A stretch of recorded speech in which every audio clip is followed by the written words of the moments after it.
Romanos capítulo 5, versículo 12. Del hermano Rafael también, Rafael Ortega, es nuestro guitarrista. Gloria a Dios. Romanos 5, 12.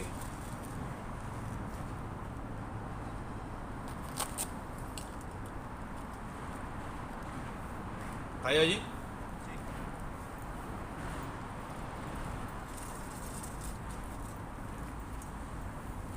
Leo la palabra a la gloria de Dios, Padre, Hijo y Espíritu Santo. Vamos a hablar hoy tema profundo, ¿vale? Así que es necesaria la concentración. Dice la Biblia en el versículo 12: por tanto, como el pecado entró en el mundo por un hombre, y por el pecado la muerte, así también la muerte pasó a todos los hombres, por cuanto todos pecaron. Pues antes de la ley no había pecado en el mundo, pero donde no hay ley no se inculpa de pecado. No obstante, reinó la muerte desde Adán hasta Moisés, aún en los que no pecaron a la manera de la transgresión de Adán, el cual es figura del que había de venir. Pero el don no fue como la transgresión, porque si por la transgresión de aquel uno murieron los muchos, abundaron mucho más para los muchos la gracia y el don de Dios por la justicia de un hombre, Jesucristo.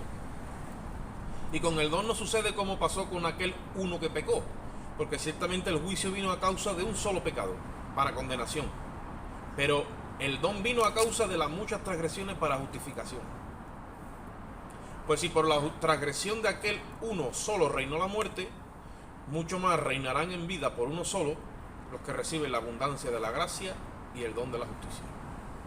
Así que, como por la transgresión de uno vino la condenación a todos los hombres, de la misma manera por la justicia de uno vino a todos los hombres la justificación de vida.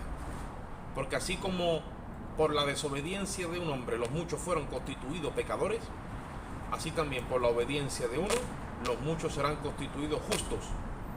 Pero la ley se introdujo para que el pecado abundase. Mas cuando el pecado abundó, sobreabundó la gracia de Dios.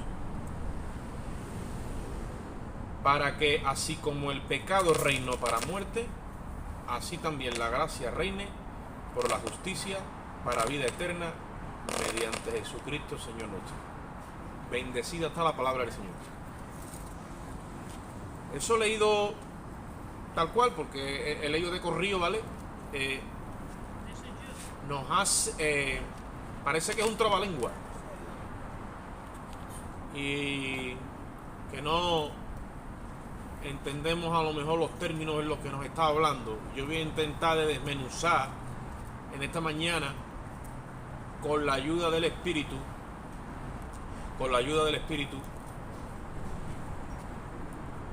para que podamos entender.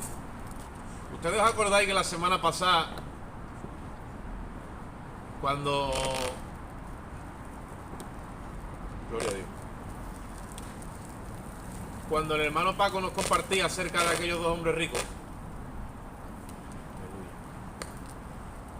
vamos a ver que la tecnología se está revelando, gloria a Dios. Cuando el hermano Paco nos compartía acerca de aquellos dos hombres ricos, nos hacía un contraste. ¿Sabéis lo que es un contraste? Una comparativa. Y hay mensajes que se tienen que traer en ese orden, es una comparativa para que entendamos. Yo te estoy hablando algo a ti personalmente, a lo mejor no acabas de cogerlo, pero cuando te lo contrasto, lo que te quiero decir con lo que no es, entonces lo ves más claro.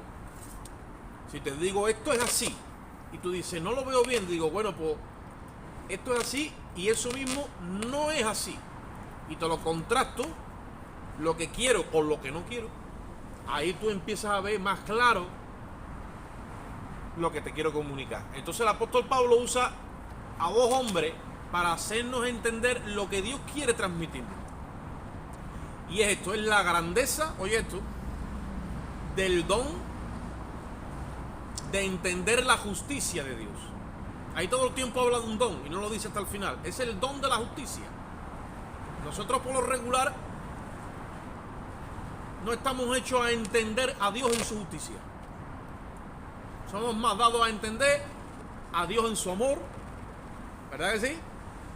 A Dios en su santidad, pero no hemos trabajado dentro del perfil de Dios y su carácter el atributo de la justicia.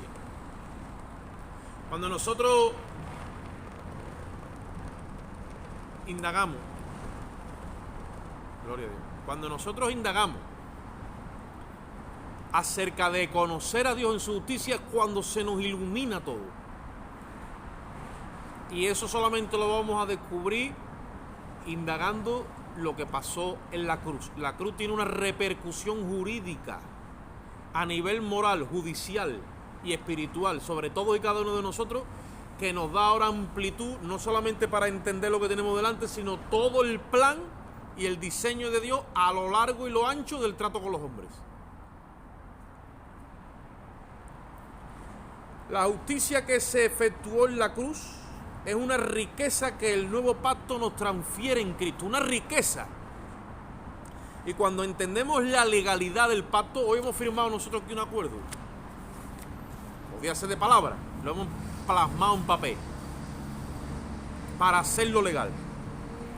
Cuando entendemos la legalidad del pacto y que ha sido firmado con sangre, es un pacto que Dios hace entre Él y su Hijo a través de nosotros, y entender nosotros bien cómo eso se ha trazado literalmente nos da a nosotros una subida en nuestro espíritu, porque se ilumina la capacidad de comprensión. Dios nos extiende la mente al nivel de la mente de Cristo, porque para entender a Dios no podemos entenderlo con una mente nuestra natural. Dios nos tiene que instalar la mente de Cristo y la desarrolla a través de hacernos comprender su justicia en la cruz del Calvario. Entonces, cuando nosotros empezamos a entender eso, es que empieza Dios a enriquecernos. La riqueza de Dios no es esto. A Dios le sobra esto. Él es el dueño.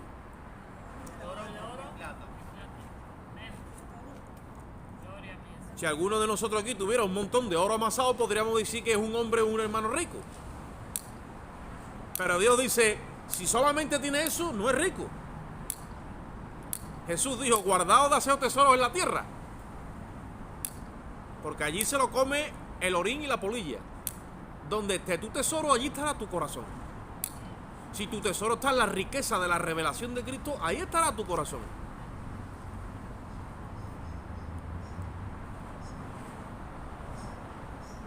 Cuando entendemos esto es cuando toma sentido la nueva identidad que hemos recibido y empezamos a vivir una vida de justificados en el proceso de la santificación. Le decía yo el otro día a una persona, ¿tú sabes lo que significa nada más que tú digas tú digas, yo soy un hijo o una hija de Dios? ¿Tú sabes el peso que eso tiene? Lo que pasa es que nosotros lo decimos por tradición y cultura religiosa. Antes lo decíamos en el catolicismo, porque los católicos lo dicen, ¿no? Cuando tú le dices, oye, mira, la palabra dice, todos somos hijos de Dios.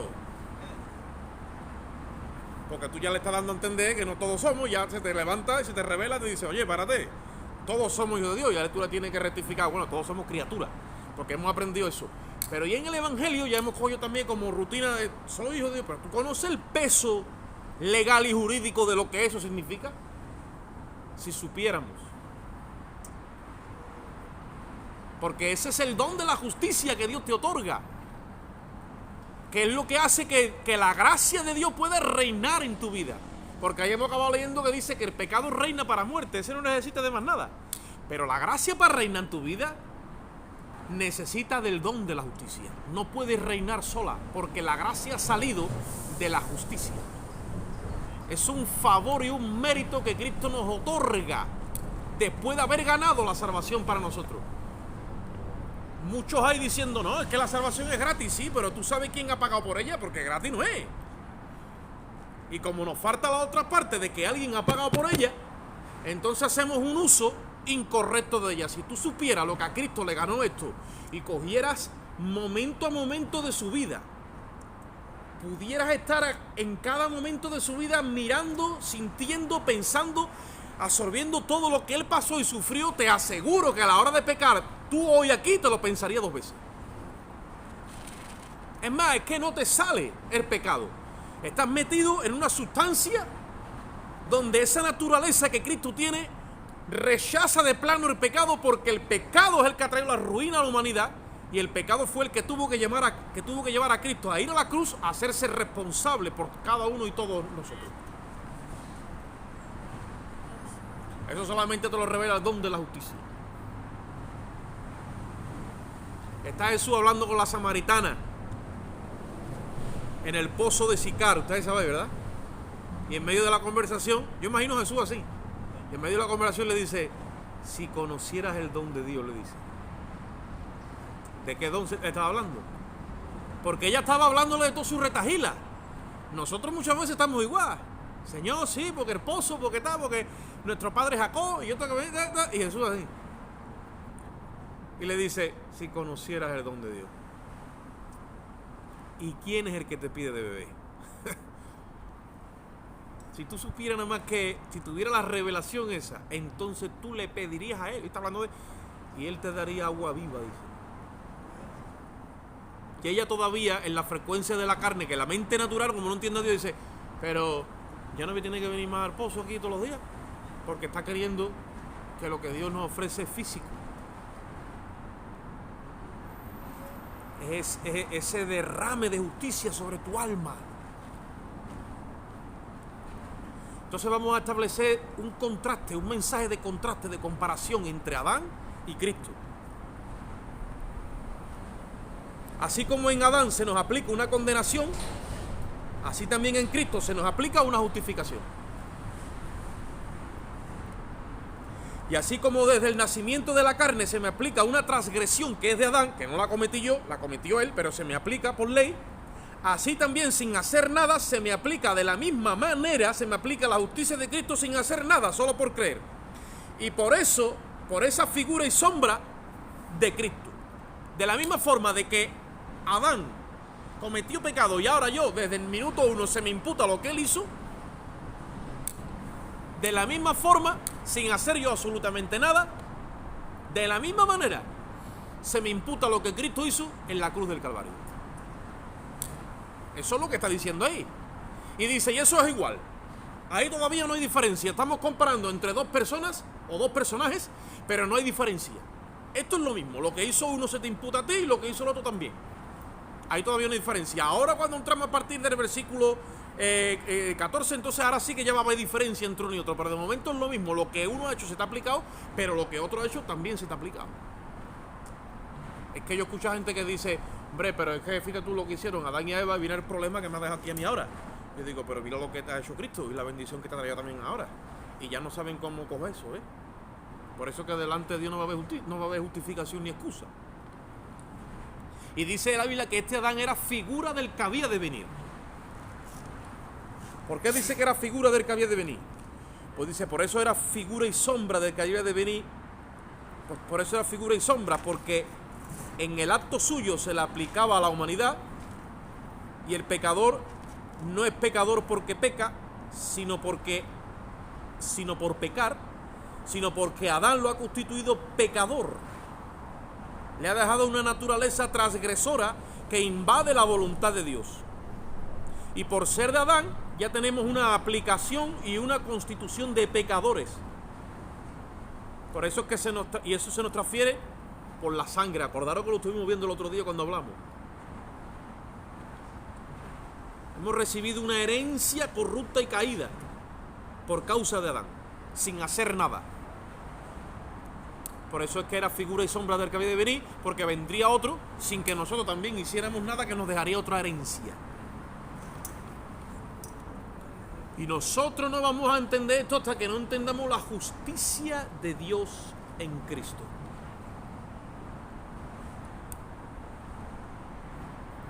De la misma manera que en Adán yo soy declarado un pecador bajo ley, es como que se firma. Yo le pregunto a los hermanos una vez, le digo, ¿el pecador es pecador porque peca o peca porque es pecador? Dice, bueno, no me mareé y no me lo ponga tan difícil porque yo me lío. ¿Sabes? El gitano me dice, yo de palabras químicas no entiendo, a mí me habla tú claro. Y yo digo, me dijo eso. Yo digo, tú eres pecador porque tú te ves que tú pecas, o tú pecas porque eres pecador. Y ahí entonces, porque lo que rige es la naturaleza que tengo. No puedo mirarme por lo que yo hago, sino por lo que soy. ¿Qué soy? Soy un pecador, sí. O por eso peco, porque soy un pecador. Y es imposible que deje de pecar. Eso es lo que enseña el apóstol Pablo hoy. En Adán eso es lo que hemos recibido. Por más que tú te esfuerces, al fin acabas pecando.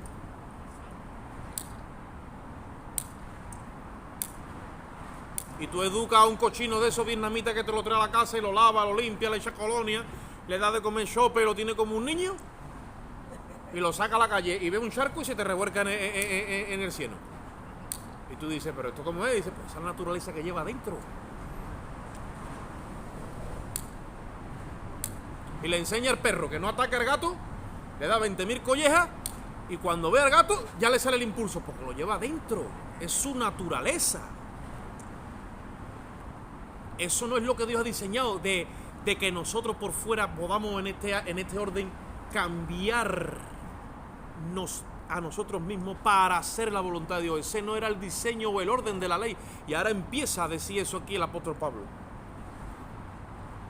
En Adán sin merecernos se nos cataloga y se nos establece pecadores y transgresores, y en Cristo sin mérito alguno también se nos reconoce justos, santos y sin mancha. Y ahora sí que vamos a ver la diferencia entre la gracia y el don de la justicia en Adán y en Cristo. Dice en el versículo 15, pero el don no fue como la transgresión, porque si la transgresión de aquel uno, por uno murieron los muchos, abundaron los mucho más, dice, por la gracia y el don de Dios, dice, por uno solo, por Jesucristo. Entonces, por el pecado de un solo hombre vino el juicio y le cayeron y se declararon transgresores un montón de gente. Mas sin embargo por Cristo no fue así, fue al revés, sino que a causa de que había un montón de transgresores, tuvo que morir uno. Por eso es que en Adán un solo pecado, nos viene el juicio por uno, nos declara pecadores por uno, nos declara transgresores por uno, nos viene la condenación de muerte por uno, y la desobediencia todo por uno. Mas sin embargo en Cristo ahí es todo diferente. ¿Por qué? Porque por Él son quitadas las muchas transgresiones, Él sufre el juicio por nosotros, somos declarados justos por Él, recibimos la gracia y el don de la justicia, somos declarados justificación para vida, y por la obediencia de uno somos todos constituidos justos. Entonces ahora, si tenemos claro esas dos diferencias, es ahora donde nosotros debemos entender que Dios resuelve el problema en su justicia no cambiando nuestro hábitat para que dejemos de pecar. Él cambia nuestra naturaleza desde adentro para que dejemos de ser pecadores. Y entonces lo que se verá por fuera no será pecado, sino obras de justicia. Resuelve el pecado ¿cómo? Cambiando la naturaleza desde adentro. Eso solamente se podía hacer en la cruz, una transferencia de naturalezas. Se te transfiere la naturaleza de Cristo, porque Él de motu propio ha decidido reconocerse pecador para llevar tu identidad. El problema se ha resuelto jurídicamente, no por fuera, sino Dios ha ido a la raíz, a la médula, a la naturaleza, y nos ha dado una nueva naturaleza. Se llama el Espíritu Santo de Dios. Desde adentro es que Dios se ha puesto a trabajar. La religión, al no tener profundidad en el asunto, te quiere cambiar por fuera. Y te cambia de hábito y de hábitat, pero no te cambia por dentro. Antiguamente te cambiaban de hábito, te ponían una sotana y ya tú eras santo. Hace 50 años que en España tú veías de la sotana negra y dices, ahí viene el cura. Vamos. Y después te cambia de hábito y te dice bendito sea el Señor. Te dice la religión, no fume, no beba, no haga cosas malas. No te juntes con más gente. Eso es religión. Y tú te pones a hacerlo y ahí a lo mejor hasta por un tiempo como que te va bien. Pero después otra vez viene la naturaleza de adentro golpeando.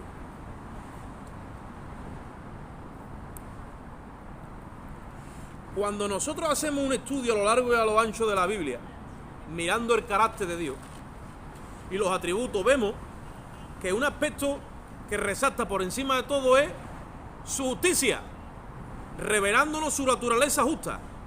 Y genéricamente en los sectores de la iglesia se ha hecho mucho énfasis en el amor de Dios y la santidad de Dios, pero se nos ha hablado muy poco de la justicia de Dios. Y yo lo pongo una cosa en un extremo y en otra en otro, porque lo que está en el centro es la cruz, que es la que te revela la justicia. La cruz no te habla ni de santidad ni del amor, te habla de justicia. La cruz te habla de justicia. Que Dios es un Dios santo, sí. Que Dios te ama, sí. Pero ni en su santidad ni en su amor te pudo rescatar. Te ha rescatado en su justicia. Y la justicia de Dios se ha levantado y ha dicho, un momento, aquí alguien tiene que pagar por el pecado.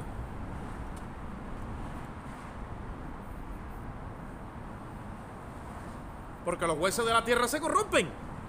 Menos mal que el cielo no se ha corrompido.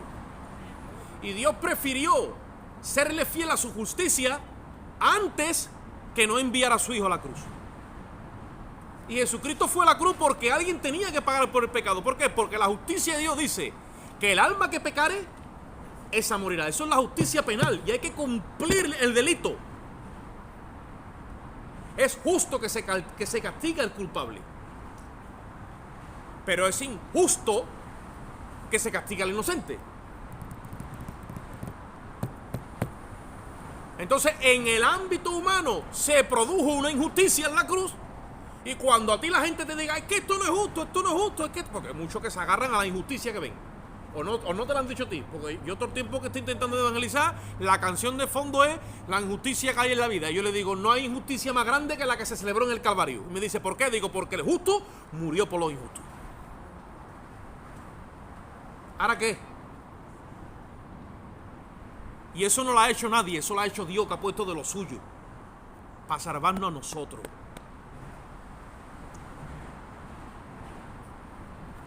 Aquí no lo voy a hacer, pero el otro día predicándole esto a mis hijos, porque yo le hablo de estas cosas, le dije, mira, estaban el padre y el hijo juntos cuando vieron el problema que había y entendieron que había que resolverlo jurídicamente. El hijo se quitó yo me quedé desnudo, se quitó la camiseta, se quitó su traje y se lo puse allí a uno. Y prefirió desnudarse de su santidad y de su deidad. No pudo desprenderse de su divinidad, ¿no? Y pasar por impío, por malo, por injusto, para cubrir nuestros pecados.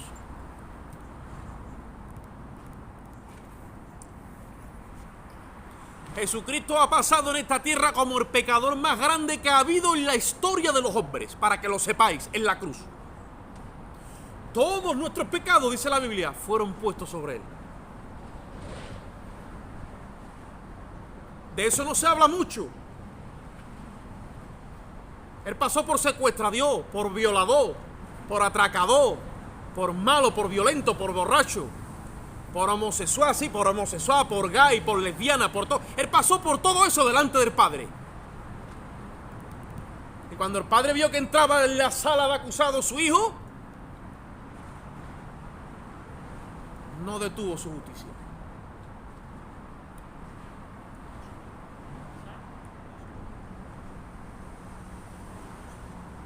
Dice la Biblia que como cordero que es llevado al matadero, cerró su boca. Y Jehová cargó en él el pecado de todos nosotros.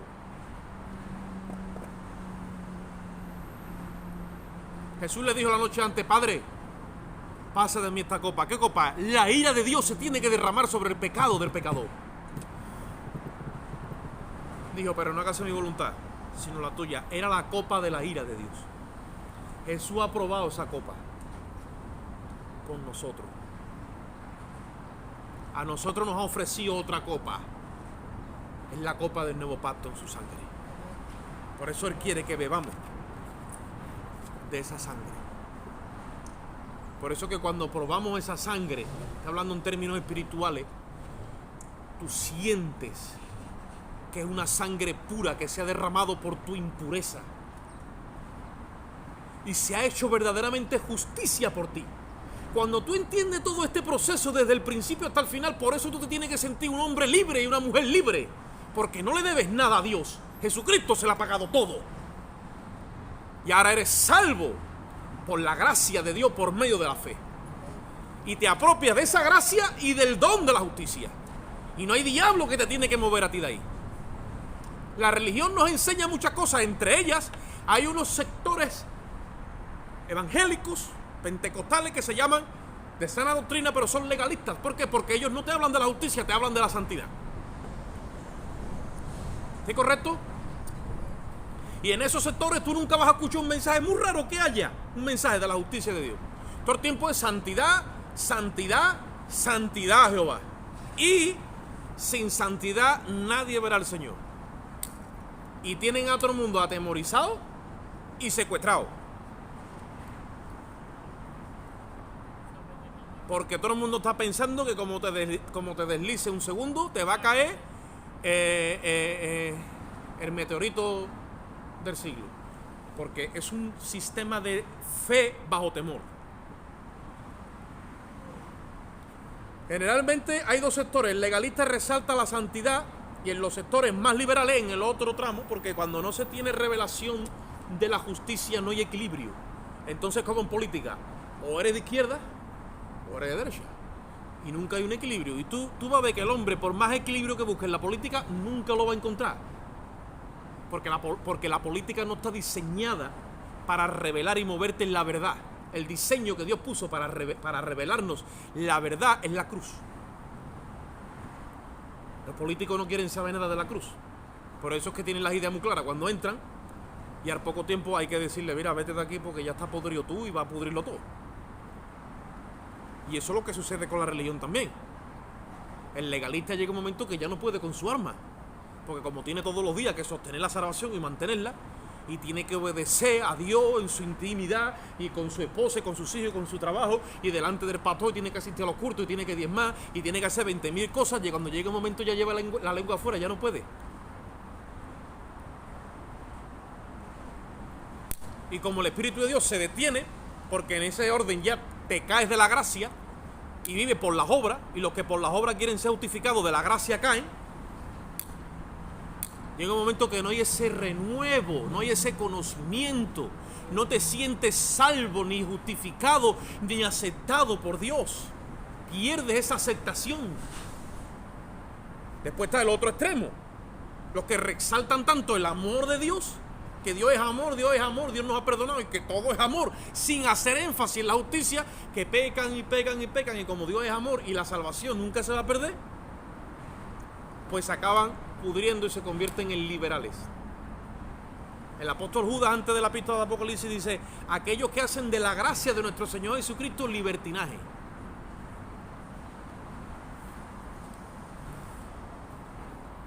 Son los dos extremos de la teología que viene leudada. Se ha metido la levadura ahí y ha distorsionado la enseñanza.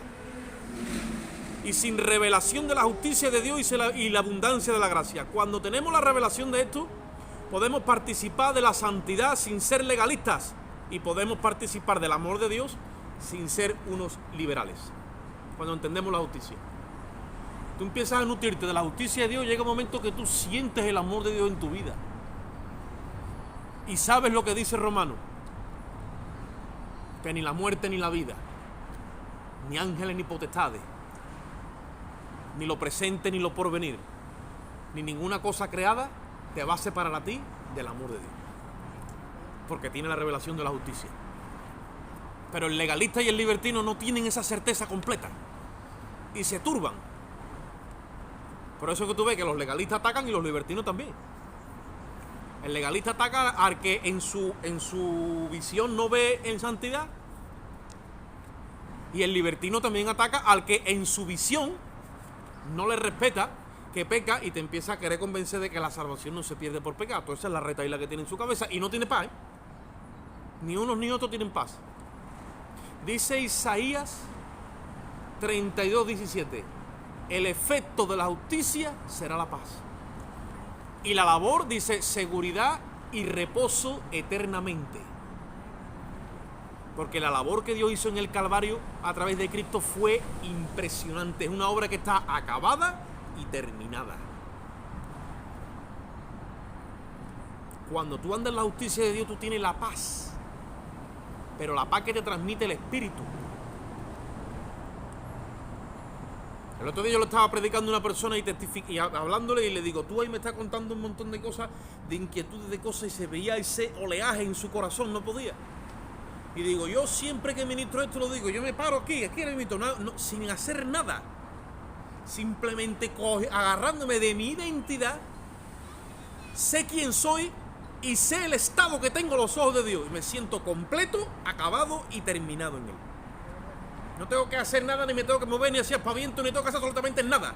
La nueva creación sabe en sí misma quién es hija de Dios. No tiene que impresionar a Dios en lo más nada. No tiene que estar peleando con el pecado, no tiene que estar justificando absolutamente nada, no tiene que esforzarse para ser santa porque ya lo es por naturaleza. Ella dice, yo soy. ¿Tú eres? Sí. Yo soy la que soy. ¿Por qué? Porque mi padre dijo, yo soy el que soy. Y a nosotros muchas veces nos está faltando ese crecimiento en la revelación de su justicia. Eso es lo que te está diciendo Pablo. Cuando tenemos la revelación de esto, podemos vivir en santidad, sin ser legalista, y en el amor y la gracia de Dios, sin ser un libertino. Una vida de equilibrio es una vida de equidad. Por eso es que tanto se resaltó en el Antiguo Testamento su justicia. Si tú vas al Antiguo Testamento, no escuchas tanto la santidad y el amor de Dios, es su justicia. Hazlo si quieres, estudia. Y entonces vas a entender a David como todo el tiempo resaltaba la justicia de Dios. El cetro de tu reino, dice David, el cetro, ¿sabes lo que es el cetro, no? La vara. Es justicia, es equidad.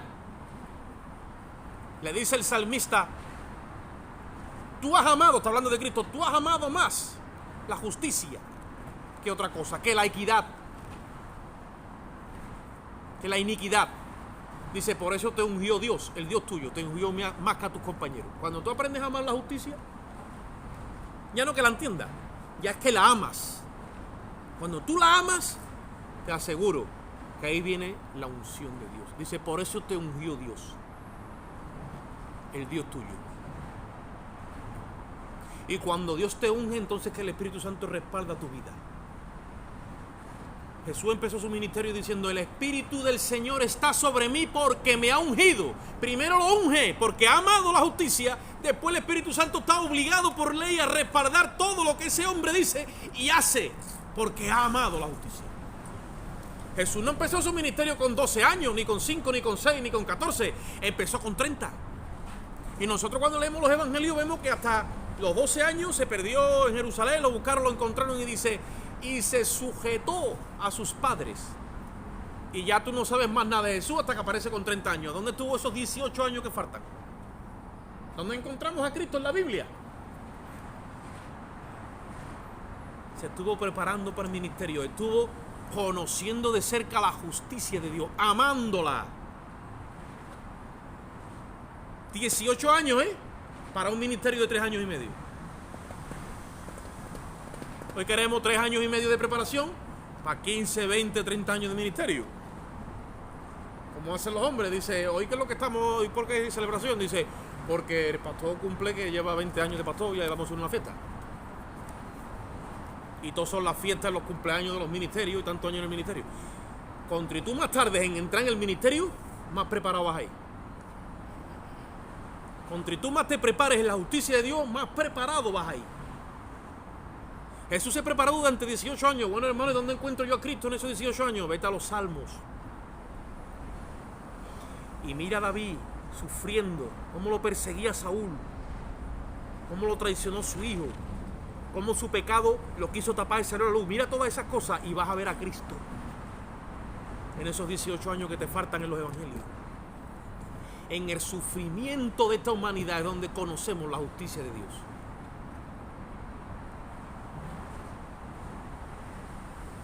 Vas a ver un David teniendo a sus enemigos ahí delante como tuvo a Saúl, que no paraba de perseguirlo día y noche, y cuando lo tuvo delante se acordó de la palabra de Dios y dice, no levantará tu mano contra el ungido de Jehová. Y tú sabes lo que coge una persona que te está dando la tabarra día y noche, que te odia, que te persigue, que no te puede soportar, que busca la manera de hacerte el mal, y cuando a ti se te ofrece la oportunidad de coger y dice, ahora es la tuya, véngate, tú dices, escrito está. Dice Jehová, no os vengáis por nosotros mismos, dejad lugar a la ira de Dios, porque mía es la venganza, yo voy a darle el pago. Y tú dices, limpia está en mis manos, Señor. ¿Por qué? Porque amo más tu justicia que la mía. Además, esto, si yo lo cojo o la cojo, no le voy a hacer justicia, me voy a vengar. Pero si tú lo coges, va a ser tu justicia. Has amado más su justicia. Dice, por eso te ungió Dios, más que a tus compañeros, le dijo. Jesucristo se ha levantado como hombre y ha aprendido como el que estudia letras y ha estudiado una carrera, ha estudiado la carrera de la justicia de Dios. Por eso es que dice la Biblia que él fue experimentado en quebranto y era varón de dolores. ¿Sabes lo que significa que tú tengas experiencia en el quebranto? Significa que te coja uno y te diga, ven para acá, y te pegue 2 bofetas bien dadas porque me da la gana, y tú hagas así y te agaches y te humilles y te vayas para un rincón. Y ahora te coge otro y también te pega otras 2 bofetas porque también le da la gana. Y llega un momento que te han dado tanta bofetada que tú ya tienes experiencia en eso. En que la gente te quebrante y no se te levante el orgullo. Porque nuestra naturaleza, tú dices, bueno, Señor, me han dado 2 bofetas por ti, ¿vale? Pero otras 2... Y ahí vino un pastor y dijo, mira, esto es un versículo que voy a sacar yo. El Señor dijo que fuéramos hermanos, pero no primos. Así que métele tú también. Eso no dice la palabra. Llega un momento que uno abusa de ti, el otro te hace una injusticia, el otro te hace otra fechoría, el otro te hace otra jugada, y si tú no te levantas a defenderte, se forma en ti la naturaleza de Cristo. Se forma en ti esa mansedumbre y esa humildad. Y el diablo te viene a decir, tú eres el tonto del pueblo, sí, puede ser tú. Y tú ya estás hecho ya eso. ¿Sabes una cosa? Tú no eres el tonto del pueblo. Tú eres uno que está buscando amar la justicia de Dios. Va a llegar un día que Dios va a decir, hasta aquí. Ahora lo voy a ungir y la voy a ungir. El Espíritu Santo viene a donde está la unción. Donde está la personalidad de Cristo fraguada y formada. Por eso que el sufrimiento de Cristo tú lo encuentras en la persona de David, y todo eso fue acumulando sabiduría, ciencia, capacidad de sufrimiento, riqueza. Y después de David, ¿quién viene? Viene Salomón, que es Cristo hecho aceite. Por eso Cristo echa el cimiento con su sacrificio como carne, como judío, y cuando sube se declara justo y desciende otra vez. Ahora viene el hombre sabio ya, el nuevo hombre en Cristo, que ha sido ungido y reconocido por la justicia celestial, y ahora empieza a edificar la obra en la ciencia de Dios. Por eso es que Salomón es el hombre más sabio que hubo en la tierra después de Cristo, porque edificó la casa de Jehová. Y era tanta su sabiduría que la reina de Saba dice que vino desde los confines de la tierra a escuchar la sabiduría de Salomón.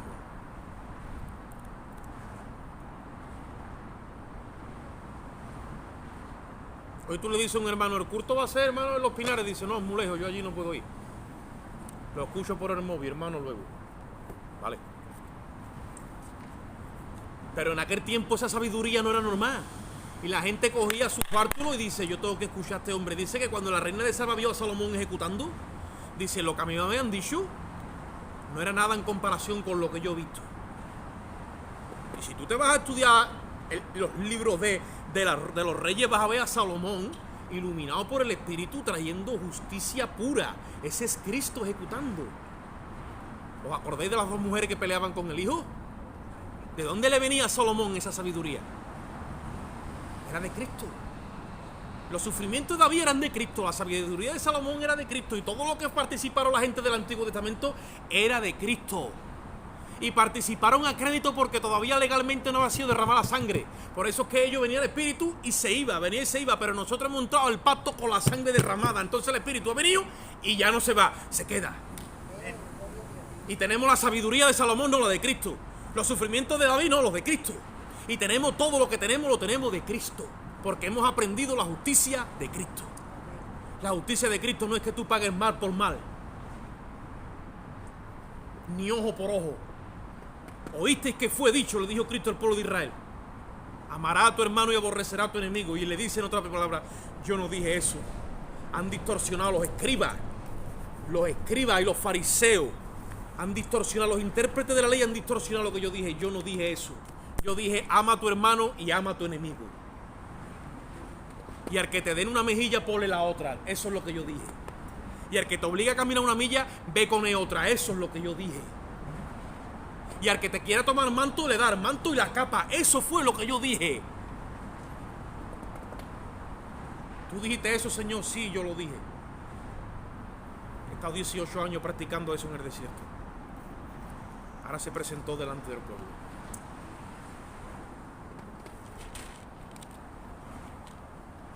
Pablo nos revela la justicia de Dios, dando a conocer que el hombre se corrompe, no lo corrompe su entorno, sino que está corrompido en su naturaleza íntima. Y eso nos lo revela la justicia de Dios.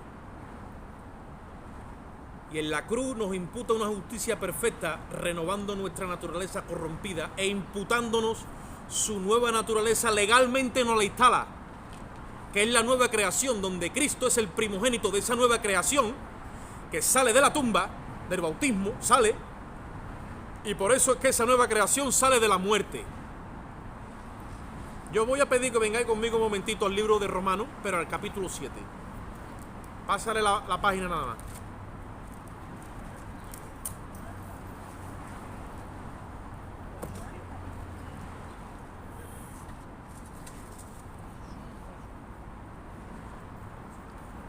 Romanos 7 está dividido de la siguiente manera.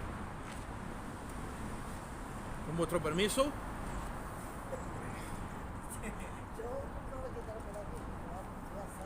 Eso es gratis.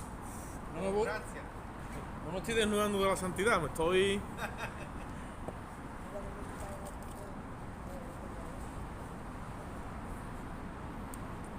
¿Sabéis que la Biblia dice que Dios compara la justicia con el sol?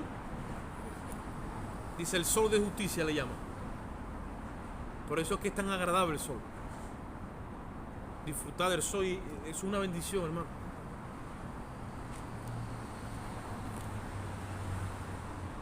Romanos 7, oye esto, es una demostración del apóstol Pablo para revelarnos a nosotros la justicia de Dios. Y muchos la han malinterpretado incluso dentro del texto. Porque viene hablando de Adán y de Cristo. Son dos creaciones, una que tiene una naturaleza corrompida interna y otra que tiene una naturaleza redimida interna, una naturaleza santa. La de Cristo es santa y la de Adán está corrompida. Y la hemos heredado por lo que ha hecho uno y otro, ¿vale? Y aquí lo que te está hablando es lo siguiente. Desde el versículo 7 hasta el versículo 25, lo que te revela es al hombre sin la justicia de Dios. El hombre sin la justicia de Dios, o sea, el hombre que no tiene la naturaleza íntima, la naturaleza santa dentro, no la tiene. Por lo tanto, no puede agradar a Dios. Y desde el capítulo 8 en adelante, ahora te viene hablando de lo contrario, de Cristo, que es el que te da la naturaleza santa. Esto se ha malinterpretado y se le ha hecho creer a los creyentes que el creyente tiene una naturaleza caída por ley, porque dice Romanos capítulo 7. El que dice eso es que todavía no se mueve en la justicia de Dios. Y si lees desde el capítulo 7, pero desde el versículo 1 te dice, no puedes tener dos naturalezas porque eso es como una mujer que tiene dos maridos. Y si te une un segundo marido, estando tu marido el primero, dice, entonces cae en adulterio, por lo tanto no tienes dos naturalezas, tienes que tener una sola a los ojos de Dios. Dice dice en el versículo 14, porque sabemos que la ley es espiritual, mas yo soy carnal. ¿Qué dice ahí? Dios te bendiga, Manuel. Dios te bendiga mucho. Dice que la ley es espiritual, pero que yo soy carnal. ¿Cómo? Vendido al pecado.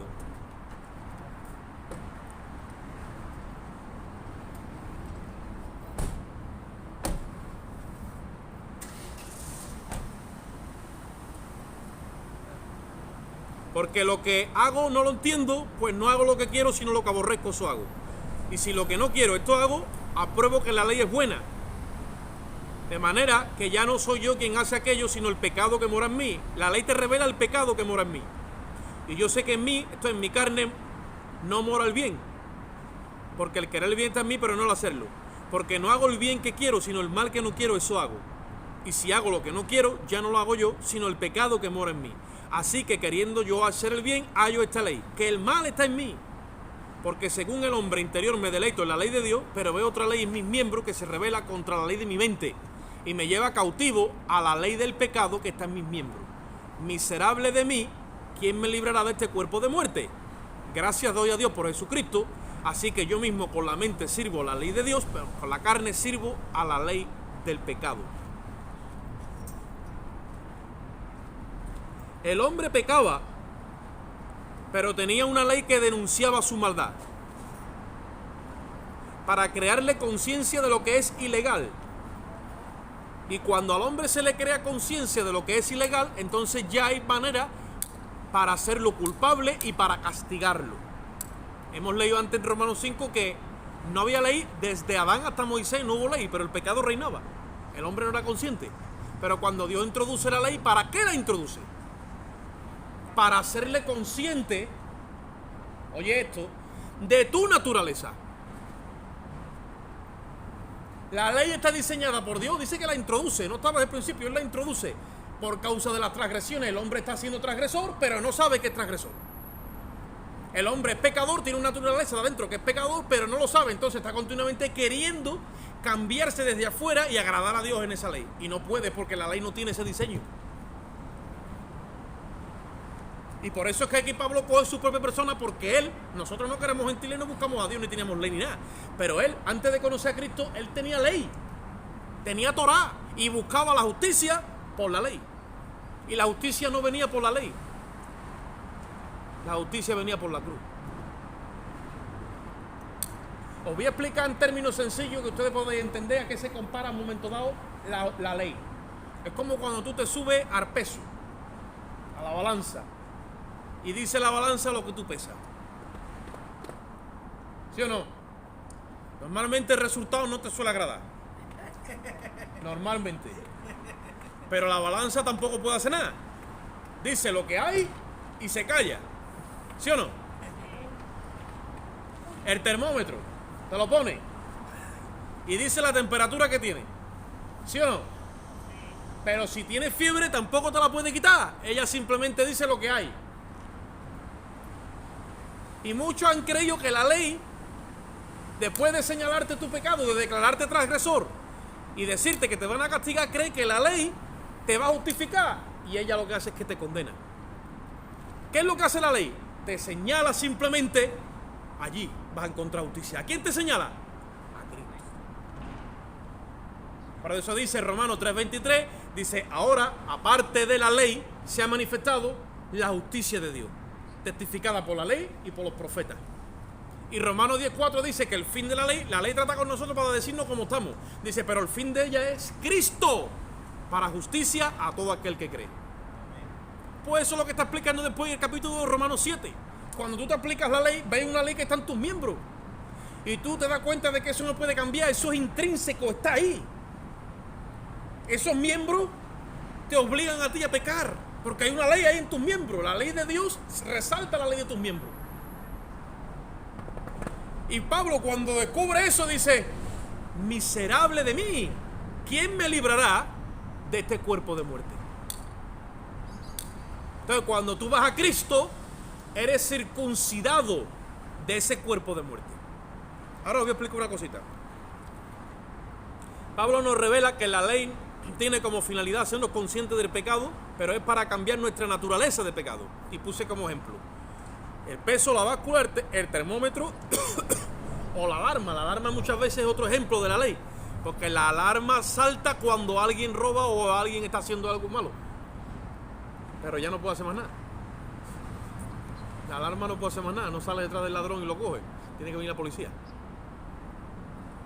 Nos identifica y nos señala el problema, pero no nos lo resuelve, sino que para la resolución del problema se nos señala a Cristo crucificado. Romanos 3:21 y Romanos 10:4. En la cruz se resolvió de raíz el problema de los pecados y del pecado. No de todos los que he cometido, solamente, sino de mi raíz, de mi naturaleza pecaminosa. O sea, Cristo destruyó la fábrica. Circuncidando el cuerpo de pecado, que es el cuerpo de muerte, como dice Colosenses 2:11, y dándonos una nueva naturaleza. Cristo destruyó la fábrica del pecado. Entonces, si nos vamos a Romanos, como ahora hemos ido, se nos revela y se nos considera el hombre sin la justicia de Dios. Por lo tanto, sin naturaleza divina, lo que ocurre es que Pablo usa como ejemplo a Adán, pero se pone él en su propia persona. Y cuando Saulo de Tarso, sin el Espíritu Santo, quería alcanzar a agradar a Dios, no podía. Y revela la imposibilidad y la discapacidad del hombre de cambiar su naturaleza. Entonces muchos piensan que Romanos de 7:25 habla de un conflicto de los creyentes carnales, pero no es así, sino que habla de gente que no tiene la justicia de Cristo, porque Pablo está revelando al hombre en Adán sin la justicia de Cristo, y al hombre con la justicia de Cristo lo revela desde el capítulo 8 en adelante. Y aunque Pablo se ponga como ejemplo, no nos está hablando de un creyente redimido. Si dice, yo soy carnal, vendido al pecado, ¿cómo va a ser eso un hijo de Dios? ¿Cómo va a permitir Dios que el pecado nos compre si nosotros hemos sido redimidos de esa naturaleza donde el pecado continuamente nos compraba? No está hablando de eso. Está hablando del incrédulo que está condenado a la naturaleza pecaminosa. Y lo que ocurre es que Pablo, cuando conoció a Cristo, siendo judío, antes intentaba alcanzar la justicia por la ley y no pudo, porque cosechó frustración y miseria sin entender el propósito de la ley, como la báscula o el termómetro, hasta que vino a la cruz experimentando la liberación de la naturaleza pecaminosa. Por eso es que tú ves una exclamación que dice Pablo, ahora pues, ninguna condenación hay para los que están en Cristo Jesús. Y dicen los estudiosos, porque sigue diciendo el texto, no dice los que no andan conforme a la carne, sino conforme al Espíritu, dicen los estudiosos, pero eso no lo dice el original. No lo dice en el versículo 1, pero en el versículo 4 sí lo dice. El versículo 4 dice otra vez, los que no andan conforme a la carne, sino conforme, y lo dice el original. Por eso es que Caicedo de Reina lo puso en el 1. No distorsiona el significado de lo que está hablando. Y entra con Pablo con un grito de victoria. ¿Por qué? Os voy a explicar una cosita. Pablo le está escribiendo a la iglesia de Roma, ¿vale? En la iglesia de Roma había creyentes judíos y creyentes gentiles. Y estaba todo el mundo hecho a la ley del imperio. La ley del imperio. Roma condenaba a la gente a la decapitación, oye esto, a la crucifixión y al cuerpo de muerte. ¿Qué es el cuerpo de muerte? El cuerpo de muerte es que cuando se demostraba que una persona había asesinado con premeditación y alevosía, que no era un homicidio, que era un asesinato, oye esto, se le condenaba no a la decapitación ni a la crucifixión, se le condenaba al cuerpo de muerte. ¿Y qué era ese tipo de condenación? Era que la persona a la que había matado, desnuda, se le amarraba a ella en la espalda con cintos y con cadenas, y ahora todo el tiempo tenía que ir con el cadáver a cuerda. Por eso se le decía el cuerpo de muerte. Y ese cuerpo se le empezaba a descomponer encima. La persona tenía que dormir, tenía que comer, y llega un momento que la persona no puede hacer vida ninguna, porque no se puede sacar ese cuerpo de muerte de encima. Y Pablo está usando ese símil porque le está hablando a gente que conocía la ciudadanía romana y el código penal romano. Él le está diciendo, cuando nosotros estamos en esa naturaleza caída, es como que estamos dentro de un cuerpo de muerte. Todo el tiempo se está corrompiendo, nos está llevando a hacer lo malo, no podemos desafarnos de él. Por eso él dice, ¿cómo me libraré de este cuerpo de muerte? Miserable de mí. Porque la ley me ha dicho lo que tengo, pero no me ha mostrado una salida. Cuando tú vas a la cruz, te sacan ese cuerpo de muerte. Esa es la circuncisión de la que habla el Pablo dice, no hecha con mano de hombre. Dios te saca ese espíritu inmundo, lo saca del cuerpo y lo echa fuera. Y te instala su espíritu, una nueva creación, una nueva naturaleza. Has sido liberado de ese cuerpo de muerte. Y todavía tenemos hoy a gente en el Evangelio diciendo, no, yo es que tengo una naturaleza caída, tengo un cuerpo de muerte y es que tengo que pecar, es que tengo que pecar. Como me dijo uno, tú vas a estar pecando todos los días hasta el fin de tu vida. Mira, yo peco porque estoy en un proceso, le dije. Pero yo no peco porque soy pecador. Yo ya no soy pecador, yo soy declarado justo. Mi naturaleza es de ser justo. Y ahora lo que aflora en mi vida no es el pecado, son las obras de gracia y de justicia. Pecar significa errar al blanco. Yo estoy continuamente dando en la voluntad de Dios, pero cuando hierro en ese dar al blanco, entonces que sale ese término griego amartía, que significa errar al blanco. Eso significaba pecado en el griego antiguo.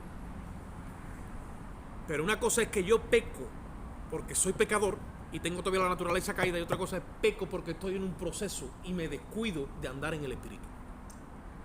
Pero tengo una nueva naturaleza.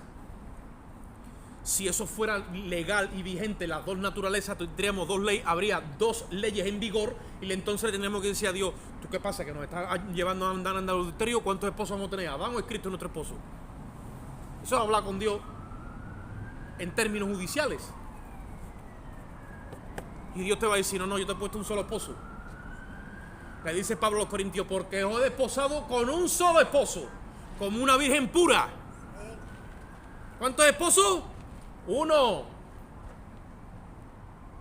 Yo no tengo que ver nada con Adán. Ahora, en ese proceso, yo muchas veces hierro. Por eso dice, si alguno peca, no está diciendo si alguno es pecador o tiene naturaleza caída. Si alguno peca o yerra, abogado tiene para con el Padre. Por eso es que Dios nos demanda arrepentirnos cuando pecamos. ¿Por qué? Porque como tenemos instalada una nueva naturaleza 100%, estamos capacitados para hacer el bien en todo momento como Cristo lo hizo. Dice, el que sabe hacer lo bueno y no lo hace, le es pecado. Si tuviera en vigor la ley del Adán caído, no se le podría decir eso. Ni se podría llamar a nadie al arrepentimiento. A mí Dios no me puede decir, hermano, que arrepiéntete. Digo, ¿cómo voy a arrepentir si tengo una naturaleza caída? Continuamente tengo que estar pecando.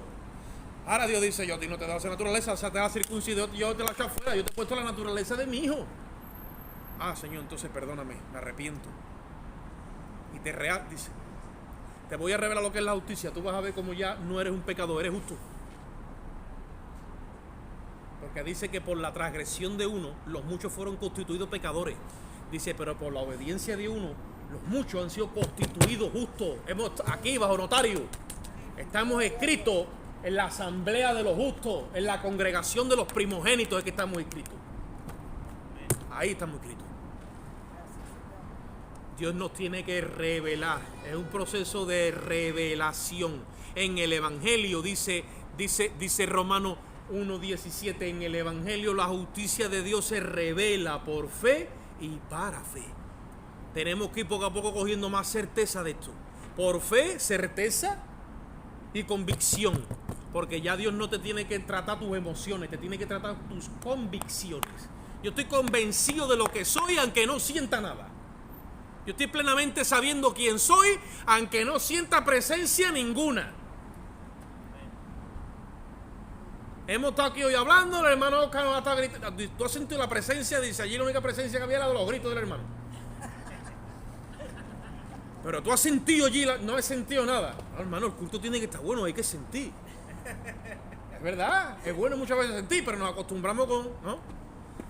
O cuando sentimos tanto, dice, bueno, pero ¿qué ha predicado el hermano con lo que ha aprendido? Dice, no sé lo que dijo, de verdad, pero el culto está demasiado, ¿eh? No me vengan a mí a robar gozo porque yo sentí una presencia que ha sido demasiado.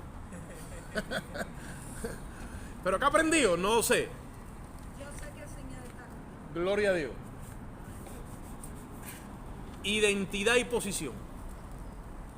Vamos a hacer una oración. Padre, te damos gracias en esta bendita hora por tu infinito amor y tu misericordia. Yo te ruego que a los aquí presentes y a los que puedan escuchar este mensaje en tu gracia, tú nos reveles a todos la justicia, Señor. Ayúdanos a crecer en el don de la justicia para que la gracia reine sobre nuestras vidas, Señor. Haz de nosotros ministros competentes del nuevo pacto para tu gloria y para tu honra, Señor. Te damos gracias y nos vamos de aquí, pero no de tu presencia, ya que tú vives y moras en nosotros. Salimos con tu amor, la gracia de Cristo y la comunión y la dirección de tu Espíritu Santo. Y el pueblo dice, amén. Salúdense los hermanos.